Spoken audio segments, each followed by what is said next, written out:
My name is Edward Gray, and I am a zombie.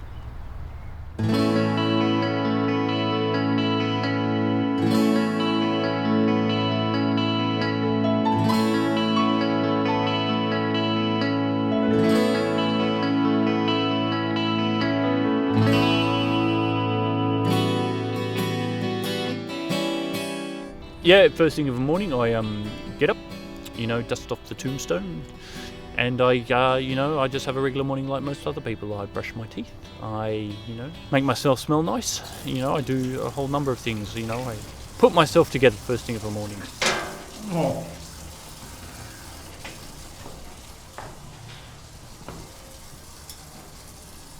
Yeah, what kind of, now that you're dead, what kind of maintenance do you have to go through to keep intact? Yeah, there is a lot of maintenance. I used to try stitches to begin with, but I found staples work just as well.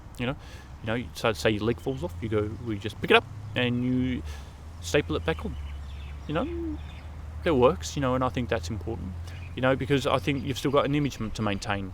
Like my eyesight isn't that great anymore, so I have to use contact lenses to be able to see. As my body is falling apart, my eyesight is certainly not exempt from that. And the contacts help me not only to see better, but for people to see me better, as in who I am as a person. They don't look at me and go, "Oh, look at him, he's a deadie." They go, "Oh, look at him, he's possibly a really nice guy beneath the rotting flesh." But at least I can see his eyes, and that's important. One down, one to go. And you can't actually die as a zombie? You don't feel pain or anything like that? Well, I feel pain in my heart. When people yell at you in the street, yeah, I hurt. No, sure, not physically, but I hurt there. I hurt emotionally. When people go, "Oh, look at him, he's a zombie, he's going to eat your brains, kiddies," that hurts my feelings, because I'm not that sort of person. Do you eat brains? Well, yeah. But I don't crack them out of people's skulls, And that's the difference. I'm not going to give in to the rot. I spent the first 2 weeks of my death, staggering around, clumsily, not even knowing who I was, just going, oh, groaning and stuff. I'm not going to spend the rest of my death like that. What's the point? There's no point in that. What other challenges do you have being out in the general public? Well, people tend to look at you differently, when you're circulatorily deficient as I am, or CD. I'm a CD sufferer. In that is my circular system does not work. My respiratory system only works so much in that I can talk. My nervous system does work, not too great though. I don't feel the rot, which is good. But even though my circulatory system doesn't work, it doesn't mean that my heart doesn't work either, because it does. It doesn't beat, sure,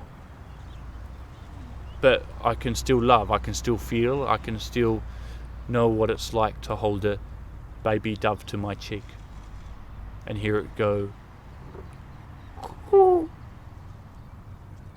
coo." And that keeps me calm sometimes. And how do you find carnal relations now that you're a CD? When you partake in a relationship when you're dead, you've got to think of the other person, and that is that they're not dead. And then it becomes a little bit illegal, because necrophilia is still frowned upon in our society. It's something that I'd like to work for. I'd like to change that. And I've been writing frantic letters to the Liberal government to be able to rectify that. The Greens, seem to be on our side a little bit, but there's a core group of people that are into necrophilia, and as soon as that's legalised, maybe I might get a bit more action from the female front, But things change, Have you got any women interested in you at the moment, perhaps? No, there's no women interested in me, right now. Would you be able to have a sexual relationship with a partner, or would that be it works possible? if that's what you're saying. I was No, I realise the connotations. Look at him. I He's wasn't riddled meaning with to be maggots. He's offensive, rotted. Can he get? Well, I'll tell you something. It's in the interest of science, purely. I was just curious. no, I get that. And an interest in science that's quite the reverse. I am the human Viagra. It's called rigor mortis. Yay me. It's not fun, walking around constantly, 24 hours, 7 days a week with a hard one down your trousers. Do you have trouble making friends now that you're a zombie? And new relationships? Yeah, look, to be honest, I had a lot of trouble with that, while I was living. While you were alive, you mean? Yeah, look, I've always had trouble with people. They've never got me, they've never understood me and stuff. I've always been a little bit unique, which is not great. Not the greatest thing in the world to be ridiculed and pointed out that you're different, and things certainly haven't changed now that I'm dead.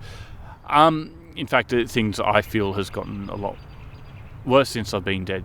People yelling at me in the street, and just generally people treating you like you're second rate just because you're not breathing. I think it's a really harsh way to treat anyone. Well, just because they're dead and buried, and they've come back from that, they think that they're better. When you look at it logically, I'm further along the evolutionary chain than them. They haven't even died yet. I've done that. Know many other people who have died? Oh, sure, the world's full of dead people, but not many of them, give an interview.